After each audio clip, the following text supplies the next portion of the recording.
Hi, Nance. Hope you don't mind that what I'm sending to you has been editorialized a bit by my mother and me for the sake of clarity. You see, my family and I recently made a strange and exciting discovery. My great-grandfather, in addition to being a World War II veteran, ran the family farm in Minnesota before eventually moving to Florida in the 1970s. Pop, as we usually refer to him, was a very private person and didn't talk a lot if he didn't have to. So I've spent a lot of my life not really knowing a lot about him. He passed away when I was a kid, and I don't have a lot of memories of spending time with him. As it turns out, however, he apparently kept one correspondent throughout most of his life, and that was his younger brother, my great-grand-uncle Jonathan. Uncle Jonathan is younger than Pop by about 10 years. For that reason, my mom says that it's likely that Pop thought of himself as something of a father figure to Jonathan, as their father passed away shortly after Jonathan was born. Harriet, Jonathan's wife, told my mother once that she thought that Pop worried a lot about Jonathan after they got married and moved to Georgia, but Pop would never say as much. I don't even know if Aunt Harriet got to read all these letters. Their grandchildren, my second cousins once removed, recently went through a couple of boxes of forgotten belongings and shared what they found with the rest of the family. My mom and I scanned and saved this series of letters in particular, as they tell a very interesting and unexpected story. Enjoy. September 4th, 1956. Johnny baled up the last of the alfalfa for the year. Grew fine. Dorothy and I are happy to hear that Harriet is doing well. Settled on a name yet? Are you still planning to visit for Thanksgiving? Dorothy is antsy and wants to meet her new niece. She's already knitting something for her, I think. Do you remember Elijah Thorne? We went to school together. He was at Normandy. He's taken to running the family dairy farm. He was asking me yesterday if I'd seen any black bears around. I told him I haven't seen a black bear in the flesh since we were kids, and I wasn't trying to meet any now. Elijah said he saw one hassling his cows a few days ago. That doesn't sound like bear behavior to me, but Dorothy said she heard about a forest fire somewhere in spitting distance. Could be it drove a few bears out. I'm grateful that we only have 3 cows, and they have their barn. Bruce is growing faster than the alfalfa. Only just turned 9, and I can tell he's going to outgrow Andrew. Dorothy, Andrew, and Bruce send their love. Signed, Greg. September 21st, 1956. Johnny, we're all sad to hear you won't make it up here for Thanksgiving, but we're happy to hear that baby Susie is doing okay. Hopefully we can get together for Christmas instead. Andrew and Bruce are excited to meet their cousin. Dorothy finished knitting her a blanket. She says it's the only thing she knows how to knit, so she hopes Susie likes it. One of the chickens got in the kitchen today. Dorothy had to chase it out with a broom. The news from Elijah is that his cows are fine, but one of their goats turned up on the side of the road a few weeks back. It was a strange, bloody thing. I don't much like to talk about such things. Ma said her hip's been troubling her. Told her to take it easy. If it gets worse, we'll talk to Dr. Nelson about it. The family sends their love. All my best, Greg. October 10th, 1956. Johnny, how is Georgia this time of year? It's already too frigid up here. Bruce and Andrew have gotten competitive around the farm, trying to see who can do their chores faster and the like. Had to tell them that speed doesn't do us any good if we're losing good chicken eggs. Johnny, I'll be honest. The curiosities keep coming. Elijah told me that he had to scare that bear off his farm the other night, and that it was a peculiar thing, what was standing on 2 feet. No goats have gone missing since, but it's a strange thought. Can you imagine that? A bear walking around on its hinders? When I drove into town the other afternoon, I spied a deer off the side of the road with its head ripped off. I don't mean to alarm you, but the sight of it bugged me, and still bugs me. I reckon it might be that bear Elijah's been complaining about. Ma hasn't complained about her hip lately. Hope that means she's feeling better. Sending a photograph of Dorothy and the boys at the county fair. They all send their love. All my best, Greg. October 30th, 1956. Johnny, thank you for sending along the family photograph. Dorothy framed it, and it's now on the mantel. To answer your question, I went and spoke to Elijah again. He said it definitely wasn't a suit, that the godforsaken thing did not act human. But the good news is that whatever it was seems to have stopped pestering the ranch. Said he hasn't seen hide nor hair of the creature since I last wrote. Andrew and Bruce are doing fine in school. Andrew likes his science classes. Bruce would rather be on the farm most days. Brought them into town the other day to see Around the World in 80 Days. Good picture. Ma says something's been getting into the garbage. Probably raccoons. Dorothy wants to know what Harriet would like for Christmas. All my best, Greg. November 13th, 1956. Johnny, I know you've never known me to be the superstitious type. I like to think I'm not easily spooked. But there's something rotten happening around the farm, and I just don't know what to make of it. We brought the cows in a little early last week when a light rain came through.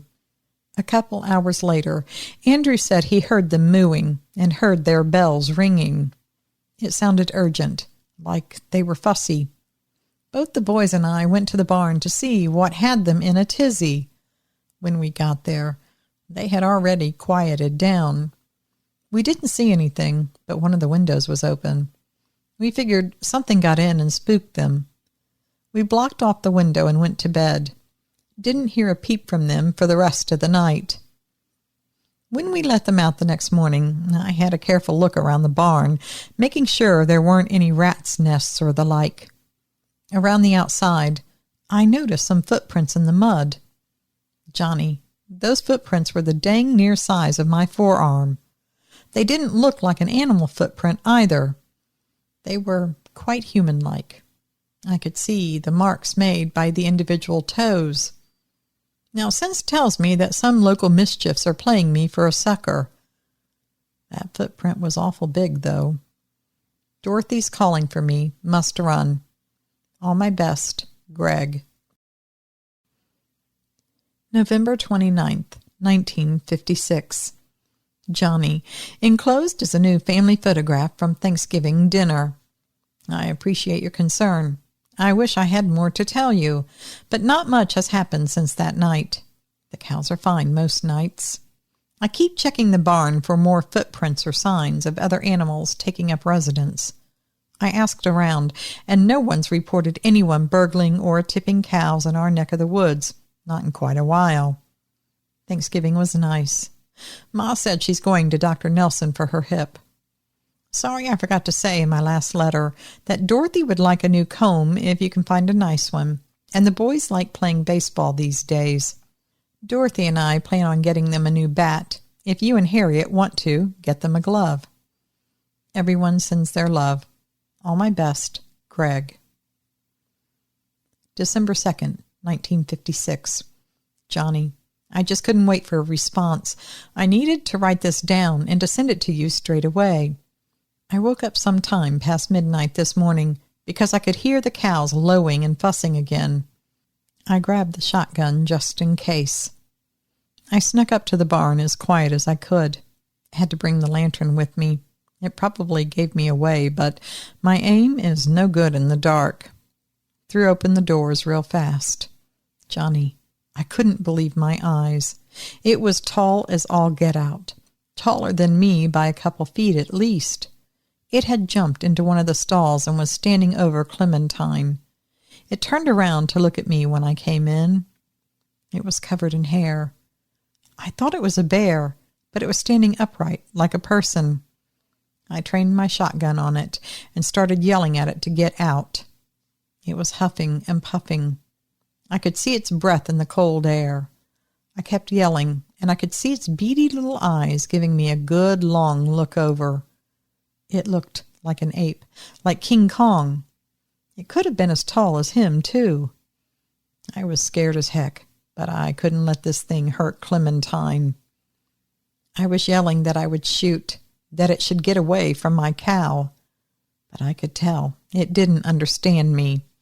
It just screwed up its bald little face like it was mad at me. It came out of the stall and started toward me. I had to make sure it was far enough away from Clementine before I took the shot. But you better believe I shot at it the moment I got my chance. This thing had never been shot before, and clearly did not know what guns did or what they were for. It made this god-awful noise, howling and roaring, but I think it took me seriously after that. It leapt out of Clementine's window and was gone. I blocked all the windows and the doors after it ran off. My family had heard all the commotion and came out to see what was wrong. Dorothy darn near fainted when I told her what happened. The boys were moaning about wanting to see the thing, but I sent everyone back to bed. Before I turned in, I took the lantern around the side of the barn, and sure enough, there it was, a big old footprint right in the middle of the dirt, same size as the one I found last month. I sure hope this doesn't spoil Clementine's milk. All the best, Greg. December 20th, 1956. Johnny, thank you for the Thanksgiving photograph. Dorothy is going to buy a frame for it this weekend. My apologies if my last letter caused you any grief. It was quite the scare that creature gave us, the cows especially. Clementine and the rest of them are fine. I would have been angry as heck if anything had hurt any of my cows. I went back to Elijah and told him the whole sordid tale. We came to the agreement that what I saw was the same thing that took his goat back in September. Matches his description and all. He reckons it's good that I shot the thing. On that, the boys and I went looking around to see if its body had turned up anywhere. It was hard to see how bad I hurt it back in the barn, but if it turned up dead on the side of the road, I figured it was my responsibility to tell someone about it. And the boys were curious, of course. I'm glad they didn't get a chance to see it, though. They're brave kids, but they shouldn't have to see something like that so young. But it's good I shot it. The last thing we need right now is something that big terrorizing the farm. Even if I didn't kill it, at least now it knows better than to wander into anyone's barn again. I didn't bother to tell the sheriff about it, although I did think about it. I just don't know what I would have told him. Dr. Nelson gave Ma some medicine for her hip. Should help with the pain. Dorothy and the boys are excited to see you. Dorothy is going to spoil baby Susie rotten. Please be careful on the trip up here. All my best, Greg. Now, Mom asked around and asking if anyone else had heard of this story before. Evidently, this is the most that anyone had ever heard from Pop from around this time. Like I said, he never spoke too much. Great Aunt Susie said that she remembered her dad talking about it only once in her life. She asked Pop to tell the story to her, and all he could talk about was how mad he would have been if anything had happened to the cows. Neither of them seemed to have realized that they might have encountered Bigfoot. It's not a character that they grew up hearing about like I did. I often wonder if Pop ever found out the truth about what he saw that night, or if he would have ever given it much thought past the safety and fate of his cows. Mom says Pop was pragmatic and loved that farm. He would have done a lot to protect his land, which evidently includes shooting a Sasquatch.